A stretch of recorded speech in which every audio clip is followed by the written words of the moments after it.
Good morning. Welcome. Good Welcome to morning. another episode of the Sparkcast. I'm just making sure that I am going live because it says that it doesn't go live and then it does go live. So, stay tuned, my friend. Yes, we are live. I get to just trust that it does it now. All right. So, before we begin today's beautiful conversation with our lovely guest today, Claudia Molnar, I'd like for you to join me in our one breath, one heart ritual. So, this is a, a breath that'll help us return to the sacred conversation, so we can return to presence, letting this moment, this breath in this circle be all that we are in, right? Being in present. So, this is our ritual, a way to root, to remember, and to connect as one. So, wherever you are, just get comfortable. Let your shoulders drop. Place one hand on your heart and the other on your womb or your belly. If it feels safe, you can gently close your eyes. Bring your awareness to your root, the base of your spine, the place where you ground, and begin again. Take a slow breath in through your nose and for 4 counts, drawing it up through your body all the way up to your crown. Then you want to hold it here at the top for 2, 3, 4. And as you exhale gently through pursed lips for count of 6, blow out like a candle, letting it soften you and anchor you into this moment, bringing you home. Now, I want you to picture a golden swirling light in front of you, gentle, radiant, calm. Breathe that in slowly through those pursed lips, through your heart center.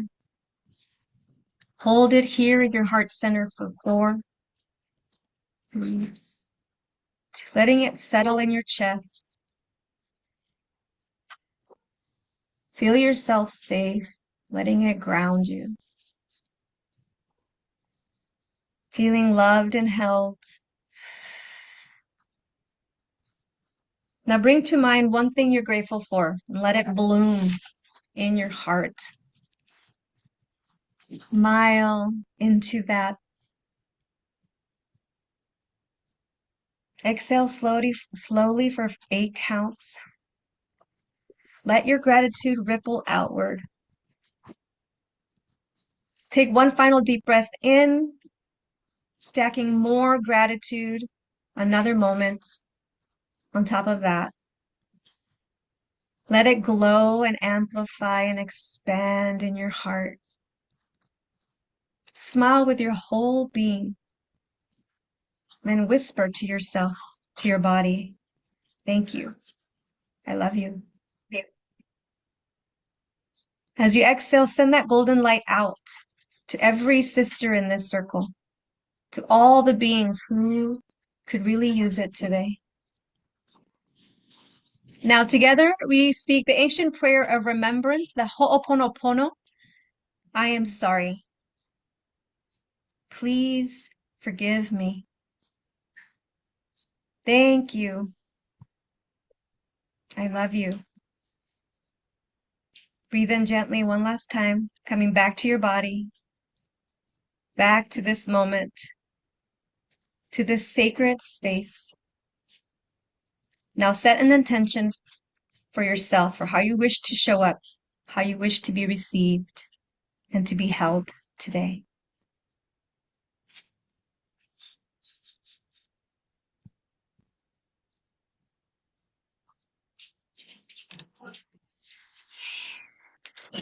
And now, with one heart and one breath, we may begin. Beautiful. Thank you. Thank you. Welcome to Coming Home to You Sparkcast, where we hold sacred space for healing truth and sorry, I got distracted with the family leaving today. I just want to shout out to my husband's birthday today. Okay, so welcome to Coming Home to You Sparkcast, where we hold sacred space for healing, truth telling, and the courageous path of coming home to who we really are. Today, I am honored to be in conversation with the luminous Dr. Claudia Molnar, a visionary educator, counselor, researcher, and trauma-informed empowerment coach. Claudia has spent the past 30 years working across the education and mental health fields, supporting students, refugees, and survivors of trauma to reclaim their voice and rewrite the internal narratives keeping them small. With two master's degrees and a PhD in applied linguistics, she now leads as CEO of Clear for Clarity, guiding clients around the world to identify and clear limiting beliefs, so important, reconnect with their personal power, and rise above the stories they've inherited. Claudia's work is grounded, soulful, and wildly transformative. And I cannot wait for you to hear the wisdom that flows through her. Say hello and let's dive in. Welcome. You. Hi. Thank you so much for having me. It's always so humbling when I hear people introduce me in this way. Aw. So I'm very, very happy. I'm very grateful to be here with all you beautiful souls and sharing this container and this space where we are all holding one another. And yeah, it's a wonderful opportunity, and I'm so honored to be able to share I don't know, words of wisdom, but my experience. And today, I hope that I can give you a few tips for those of you who are here to start you off on your baby steps journey. So thank you, Margarita, for having me. Yes, so honored to have you. Oh, all right. So let's dive in with our first question today for you. With Claudia, with 30 plus years in education and trauma support, how did your own healing journey begin? And what was the moment that you realized you were carrying beliefs that didn't belong to you? Okay, thank you.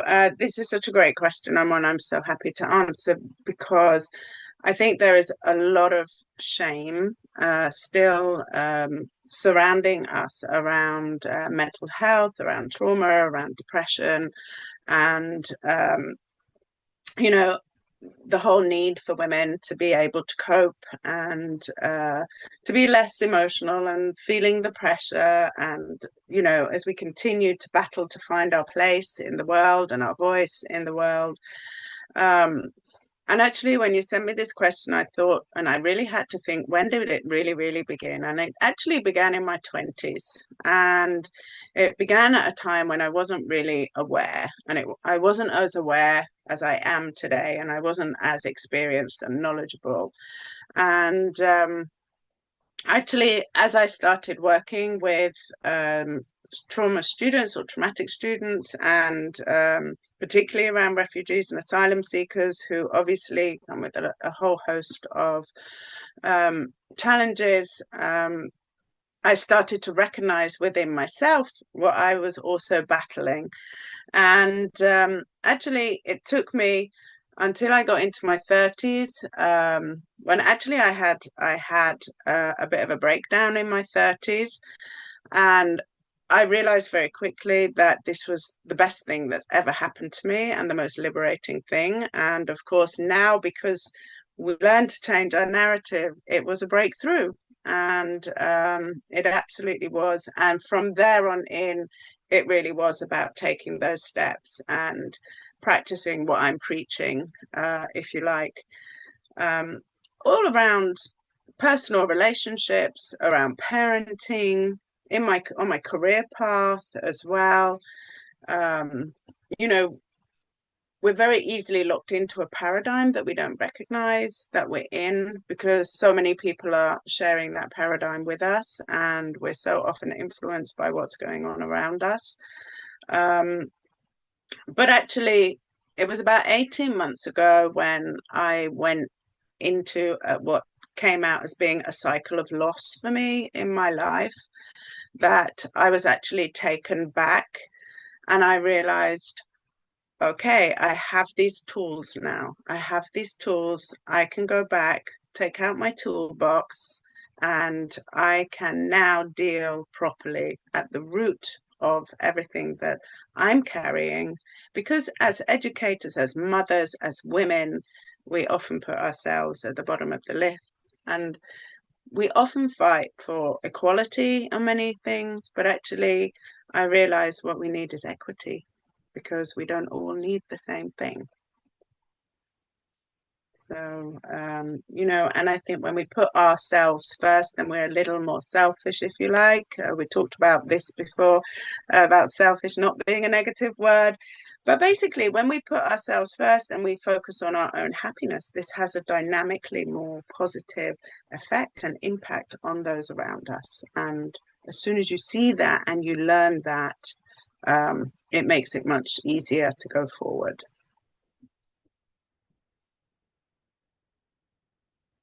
Yeah, I love that you presence the importance of um, doing the self-care, pouring from, filling your cup first, and doing it in steps. I think I know I can only speak for myself, but put so much pressure on feeling like why am I not getting it right? I feel like I did it right today or yesterday, and then today I'm back to where I was, square one, maybe even a step back, and then I get in self beat up, and there's guilt and shame because you talked about shame earlier, right? So it's like this vicious cycle that I put my own self in, and so I think the importance is that limitations that we put on ourselves and the language that we use that get us to be in a state of limiting beliefs. And it's so important the work that you do because that was definitely something that I discovered.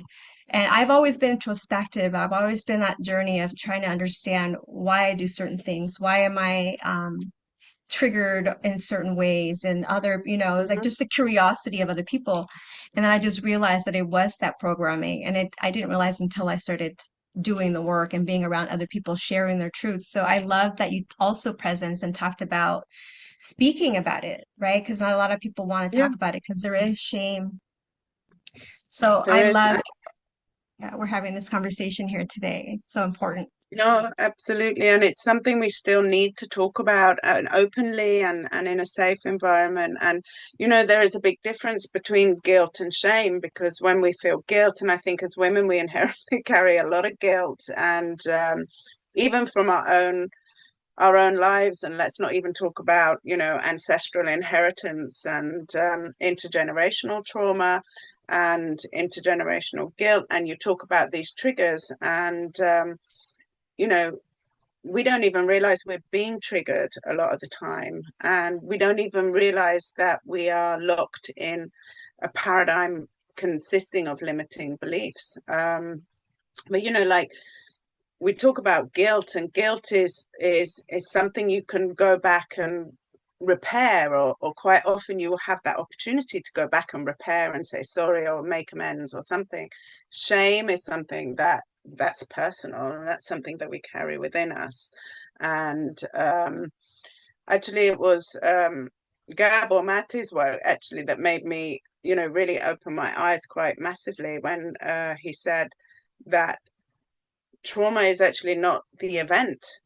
It's the remains of the event. I'm paraphrasing here, but essentially it's what remains. It's what we carry inside, and it's the wound that we carry and we create. And then the more and more that I studied about grief and the big difference between carrying grief and going through a grieving process, and if we don't allow ourselves to go through that process, then we deepen the impact of the trauma, or we deepen that wound within us. And quite often it's shame that locks that inside us, much more so than guilt. So that's why I'm really hoping that if anything, this discussion we're having today would just hope one or two people just open up and start talking about it, because once we start talking about it and sharing it, then that's when the support comes to us.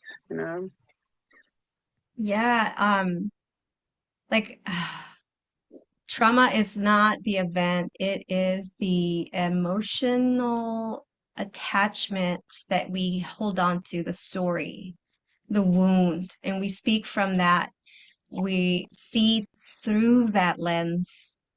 Wow. Like I see that. Absolutely. I see how I was doing that and I see how I still do that in a lot of some areas, even though I feel like I've pretty much figured out all my triggers and I know my wounds, and it's still, right? It's still because it's the programming, it's the pattern, it's a habit that I had for, 25 years of my life. No, for as long as I've been. So it is beautifully said about it being a practice and just giving yourself grace and having the patience. But I think it takes awareness first, and I think a lot of that is the first key, and the importance of knowing the language and the limiting language that you are expressing in every day. So you study languages deeply in life, from linguistics to emotional expression. What are some of the common hidden limiting beliefs that you see in women, and how do you help them find clarity? Okay, so that again, it's such a beautiful question, and again, it's another thing we could just talk about forever, forever. um, but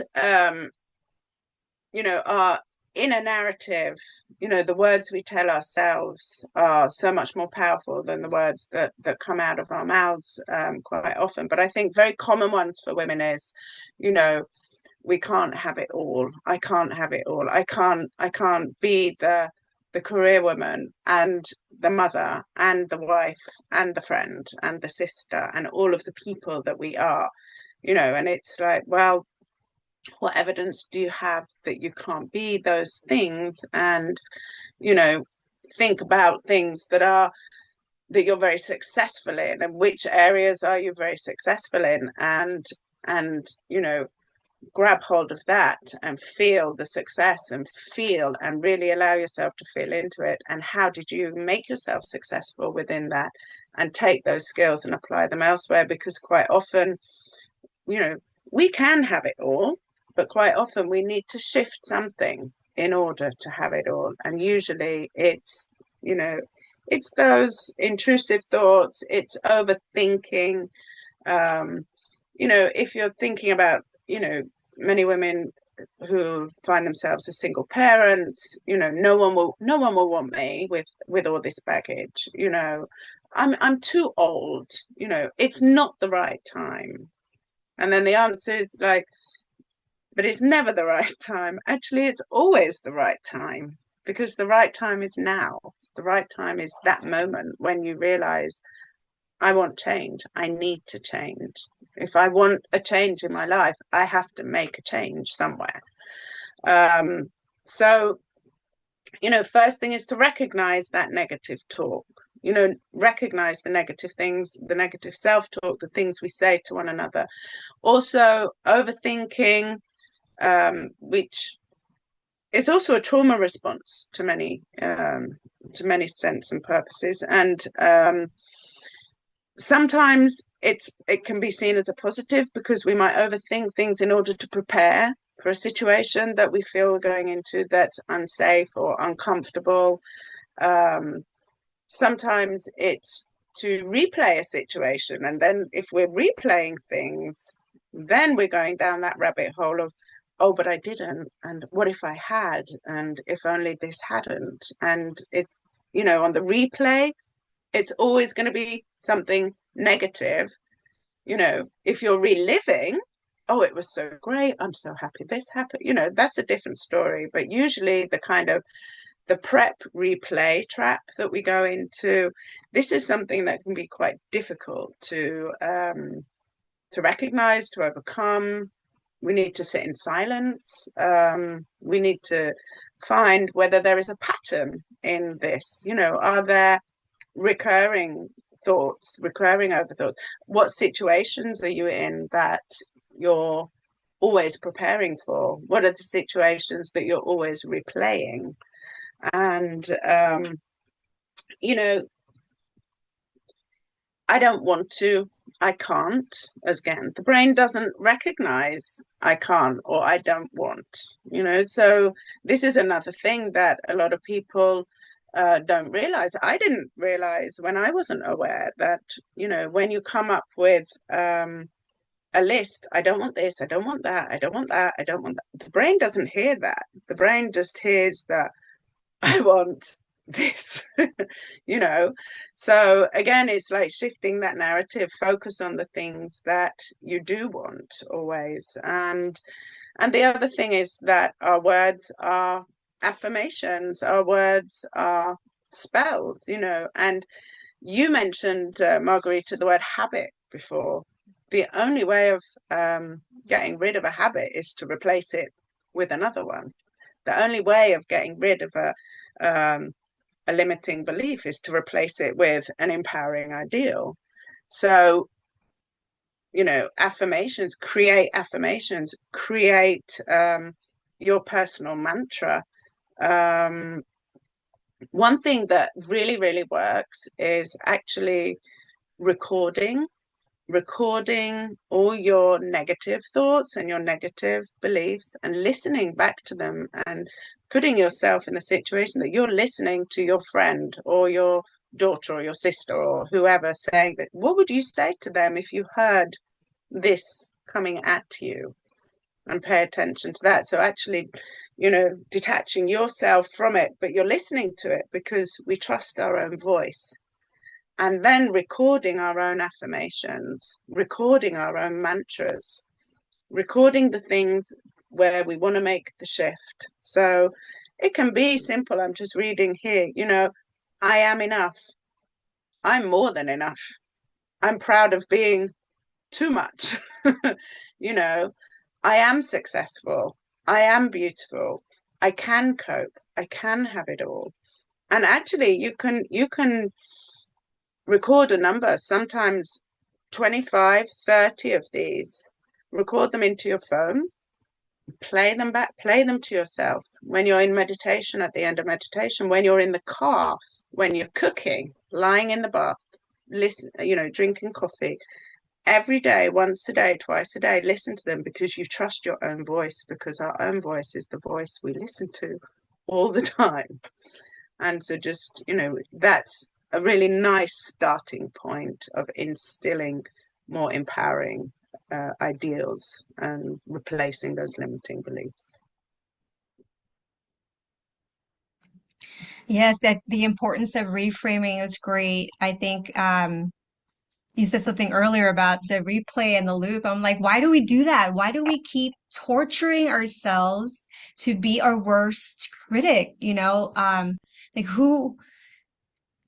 So as I say that out loud, I'm realizing, yeah, it's that limiting, that same limiting belief of saying, well, you heard it your whole life of how you were horrible and you're never going to be successful. You suck at everything you do, or you're too much, you're too loud, you're too opinionated, you're too whatever.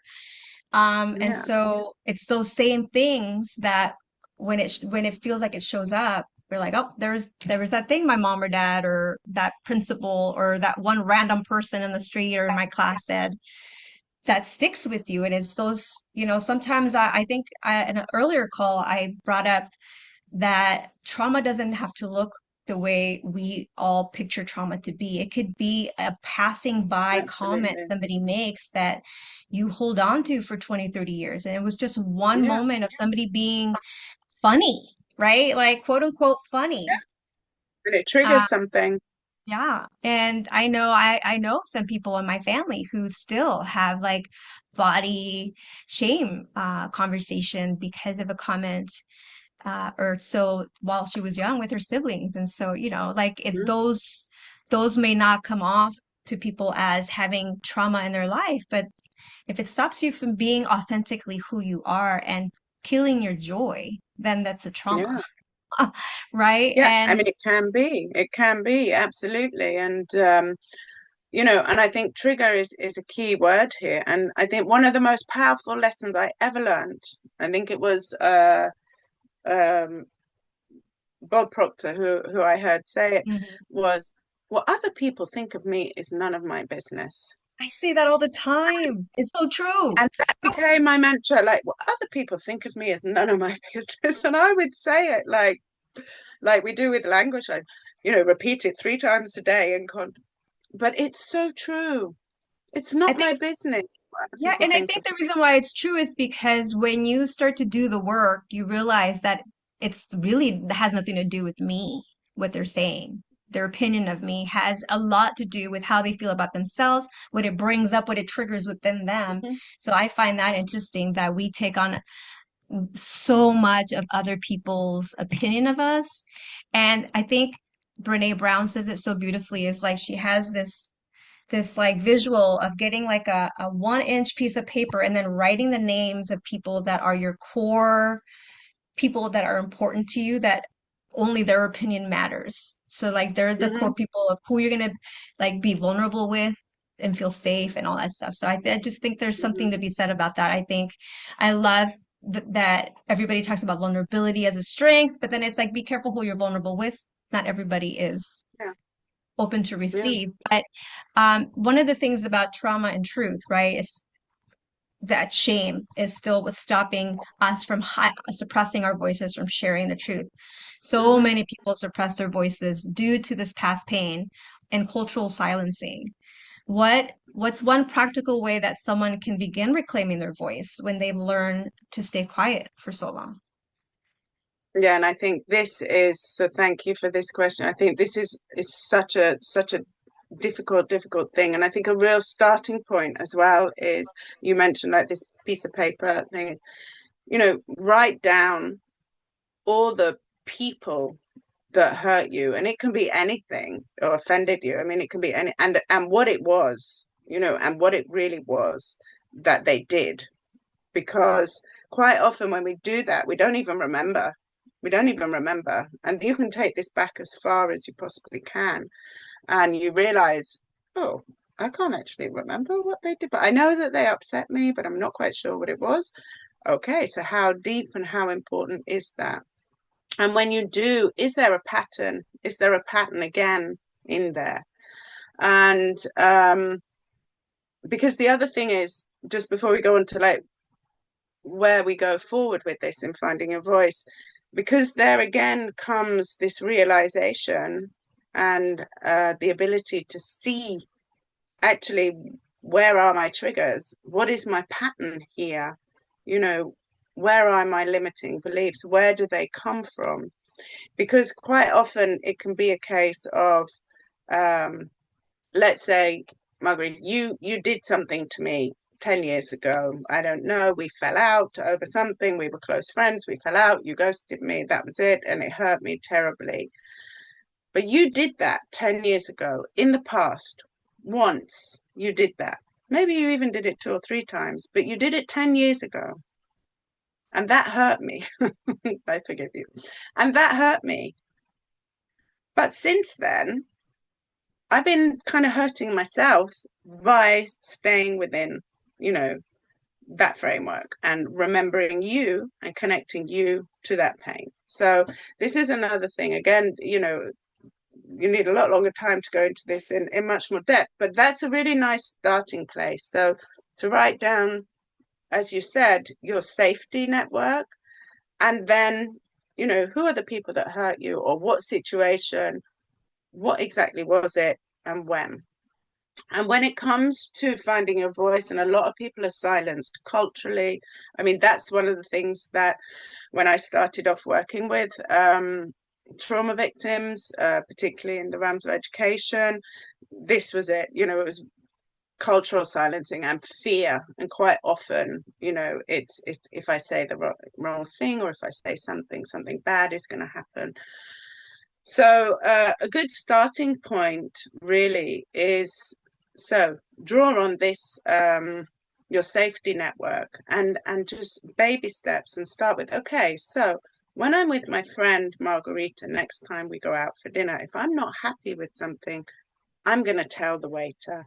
Or if we're out for coffee and there's something I don't like, I'm going to tell her what it is I don't like. So do it in a safe place with someone you feel safe with, and start really, really small with things like this. Just because quite often we fall into that trap of people pleasing, not complaining. But it's not about complaining. It really, because quite often we don't complain because we're afraid of what the result or the reaction is going to be.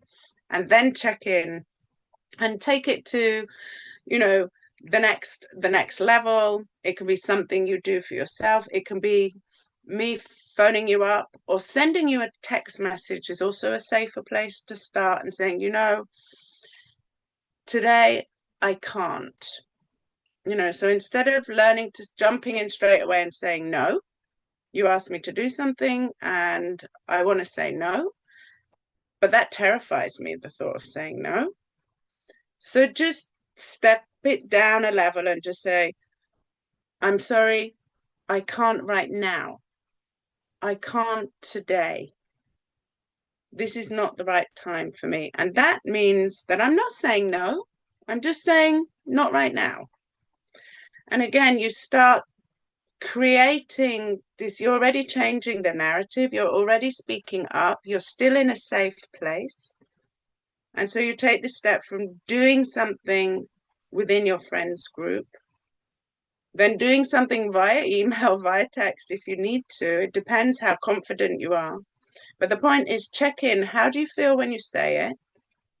What was the response? How did the response make me feel? And was that response really terrible? Did it make you feel really, really uncomfortable? Or was it like, actually, it wasn't that bad. Good, take it to the next level. And, and set yourself an intention. What is it you would like to speak up about? What is it that you would like to have the power to say? Where would you like to give your voice power? And I think that's your goal, and it can often be, I want to tell my boss that I'm not happy with my working conditions or my hours or something. It might be, I need to tell my partner that I'm not happy in this relationship because of XYZ, or I need to tell my friend. That's your intention at the top. This is what I want to be able to do. And then break it down, and then baby steps. And it becomes easier with each step. But you have to check in with yourself. How do I feel at the time of saying it or stating it? What was the reaction? And how did I feel when I received that reaction? And then what do I need to change? What do I need to shift? Was the reaction more positive than you expected? Usually it is. Because usually when you have the confidence and the power to speak up, other people respect that. They may not like it, but they respect it. And even if the response is negative, so if you say, you know what, I'm doing so much overtime and you're not paying me for it, then, I would like to work to rule. My contract says I'm doing this, and I would like to work within my contract right now. And this is powerful, right now, because I need some space. I need some time to recover. In that respect, you've got legal backup, so there's lots of safety nets there for you. We just have to sit there and really think, what is the intention? What do I want to achieve? And break it down into something that's achievable for you. And that will be different for every single person.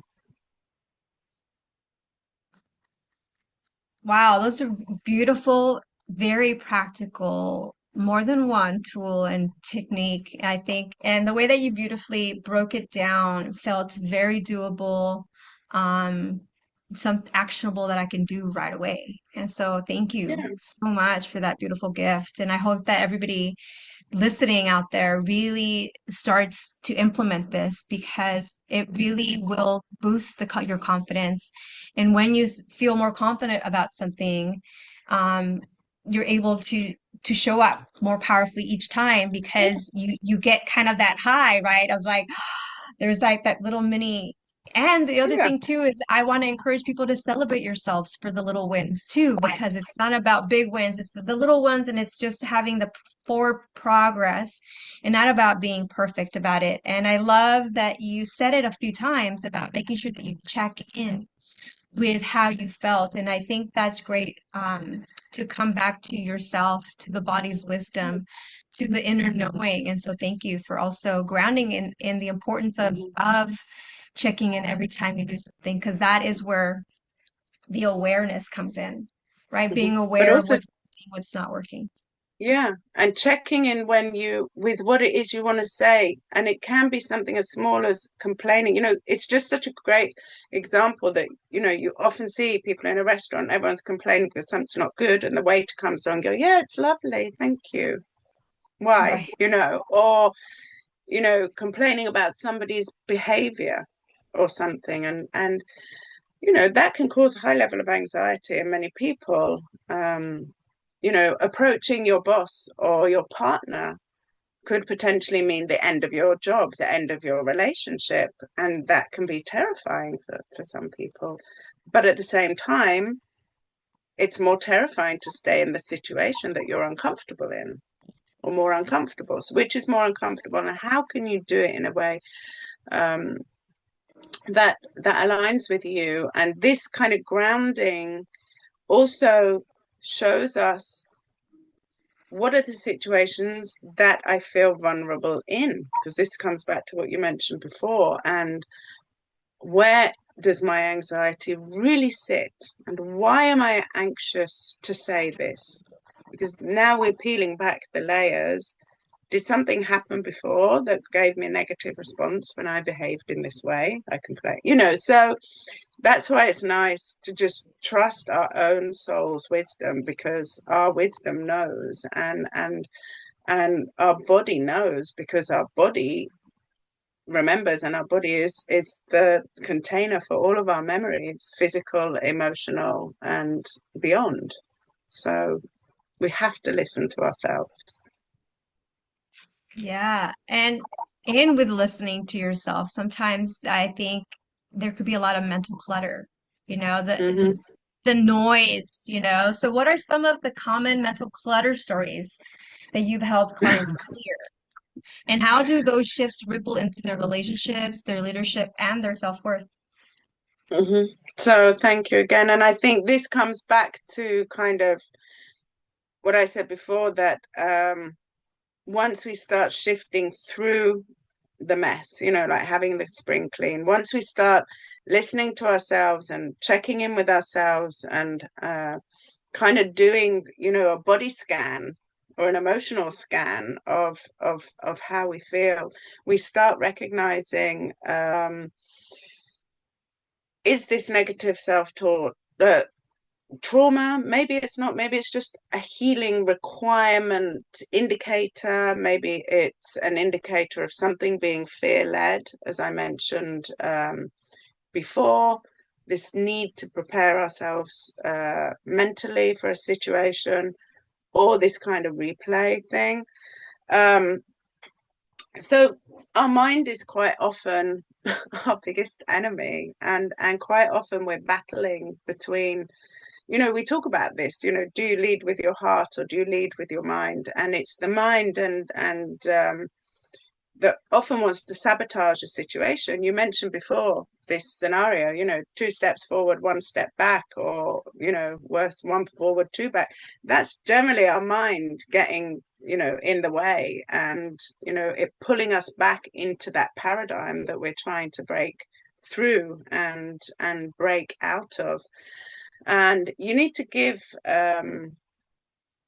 your head space to let all of these words out, but change the narrative.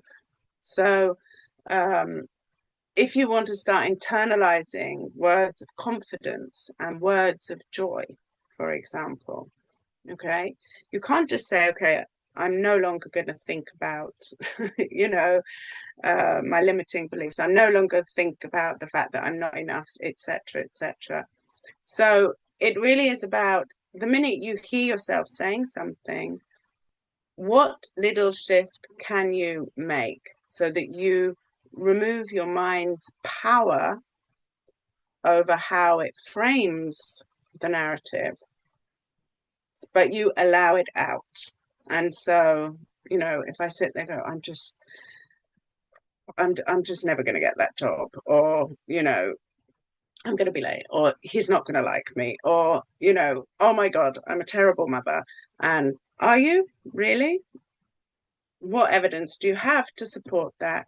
And, you know, you need to sit. Sometimes you need to sit with yourself and very simply ground and say, you know what? I'm not my thoughts. I'm not my emotions. I'm my breath, you know. And sometimes I'm not even my actions, depending on where they come from. But then we should always be responsible for those. For me, of course, we start always the session with the Ho'oponopono prayer. And Ho'oponopono is something that changed my life in many, many ways. I am a practitioner, I use it daily. If it aligns with someone, it's a really wonderful starting point to focus on the things that we're grateful for and to give gratitude for those things, because it's so easy to say, I want this, I want that, or I didn't have this and I didn't have that. And like, really? Did you have nothing? Do you have nothing? What do you have? You do have something. And if nothing else, you have this life and you have this heartbeat. Um, so Ho'oponopono is a wonderful starting point. Tapping is a wonderful starting point. If you have your affirmations that we created earlier and you have those, you can use tapping to instill those as well by, when you tap on these energy points, it creates that vibration within the system, and it solidifies these, and the narrative changes. And I think you mentioned as well before that when we start changing, we notice those around us changing. So, when we change our perspective, the things we see alter as well. The perspective changes. And, sometimes we need to transmute negative energy that we carry for the day. So there are so many things that I suggest to people. Again, it's always very different from person to person, because some people with Ho'oponopono are like, I haven't done anything wrong. Why do I have to say I'm sorry? And but it's not that you've done something wrong. It's that you're not aware of something, and we're often not aware. And I think, in general, I'm sorry, I love you, please help me, are the three hardest things for many people to say. you know I know someone who said, I just started saying I love you and it changed my life. I just say I love you in my head, even just to everything. Even if someone's horrible to me, in my head I'm like, it's okay, I love you. And it does change things. And they say if you do things for 90 days, you're going to do them for the rest of your life. And it's true, you may not do them every single day for the rest of your life. But if you really do something consistently and you create discipline, and usually it does come to your breath, it does come to sitting with yourself and sitting in silence and body scanning and finding something that works for you. But if you can be consistent with it, you create your toolkit, and you can come back to your toolkit when you need it. And I will be honest, I don't sit in meditation with Ho'oponopono and tapping every day for 40 minutes, but somehow the Ho'oponopono prayer is running through my head almost all the time when I'm going into a situation that I need to prepare for. Whenever, the thoughts start rolling, okay, just come back to that, become my affirmation, my mantra, my prayer, if you like. So I think whenever you come to a bit of a rocky terrain, it's always good to have a toolkit. And it's not always the best time to start when you're already in a difficult place or a challenging place. It's a good time to start now, on a day that you feel good, and then find something that resonates with you, whether that's affirmations, whether it's sitting in silence, whether it's meditation or not. I think silence is something that is very, very important in bringing us back to ourselves and clearing the clutter.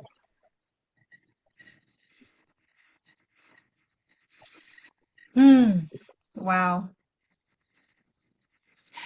Just clearing the clutter, I think, is so metaphorical for a lot of things, right? Because um, if you have a cluttered mind, you have cluttered home, you have a cluttered desktop, you have a cluttered phone. It's just how you do Yeah. one thing is how you do everything. So I love the invitation to really just do the baby steps and Mhm. being mindful of that inner chatter, being, and how to reframe it. And I think it bears repeating because it really is. I mean, I'm the only one. I'm with myself 24/7 all the time. I'm Yeah. the only constant in everything that I do. And so if I don't like my life, I get to look at, well, those are my results, right? And just getting curious and like checking in, like you were saying earlier, just kind of checking in. It's like, okay.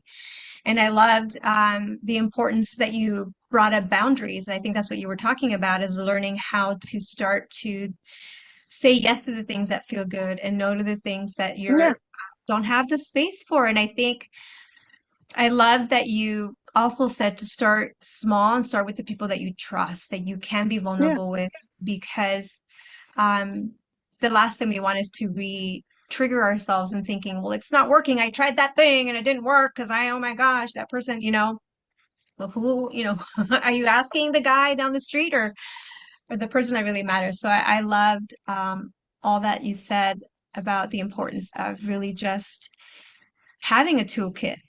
And I think there's Yeah. been so many women on this podcast alone who've given their rituals and what they do that helps them stay grounded in the truth of who they are and how they keep coming back home to themselves and the truth. Because that's really the only thing that we have choice and control over, right? Yeah, Yeah. absolutely. And I think now as well, in an ever increasing world of diversity and neurodiversity, particularly, um, you know, this mental clutter or life clutter or also just the paradigms, finding how we can fit into, you know, whatever community it may be. How do we break free of these paradigms that restrict us? And how is it that I can find the space within my mind and within my brain, um, to even acknowledge that there may be healing that needs to be done? And that's the other thing, that quite often we think I'm sad because of something. Like, I have to hook my grief onto something. I have to hook my fear onto something. You know, I have to give it a label. I have to attach it to a story because then it makes sense. But it could just be that you haven't slept very well for few days, like 3 days or something, and you're just exhausted, and therefore you cry. I'm like that. When I'm exhausted, I Yeah. just cry, like We you're are aware. meaning making machines, aren't we? We need Yeah, to make meaning of things. And sometimes I love and that. yeah, Sometimes it's just a thing. and it's hard to discern sometimes and decide whether, is this something, you know, is there healing that needs to be done, or is this something that is something that I can just deal with if I just sit with it? And I think this grounding and spending time with yourself and clearing that clutter in any way you can. I know for some people it's, headphones on and a type of music. I know somebody who listens to thrash metal to relax. I know other people who listen to, birdsong or whatever works for you and whatever clears the clutter. But it is about being consistent and being disciplined and checking in with yourself.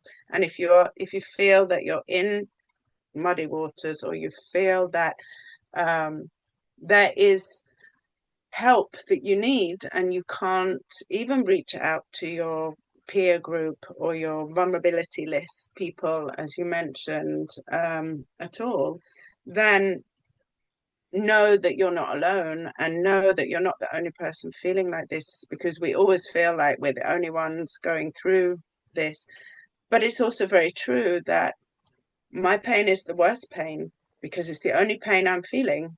So, you know, if you can't reach out to your own community, and that comes back to the shame or the guilt or something, because maybe, you know, you're going to have to talk about or reveal something that you don't want to your community, then find a community that you can reach out to anonymously and reach out, because there's many of us, you know, who are here to support one another and to guide us home to ourselves when our inner GPS is, you know, off kilter, so to speak. Yeah. But I love how you said it about, guiding yourselves home, right? Because this is what this whole Sparkcast is for. So if the woman listening out there today is feeling still overwhelmed, unheard, disconnected from herself, what's the one truth that she can hold on to that will just help her begin her journey back It's your wisdom. Your soul knows. Your body holds all of your memories.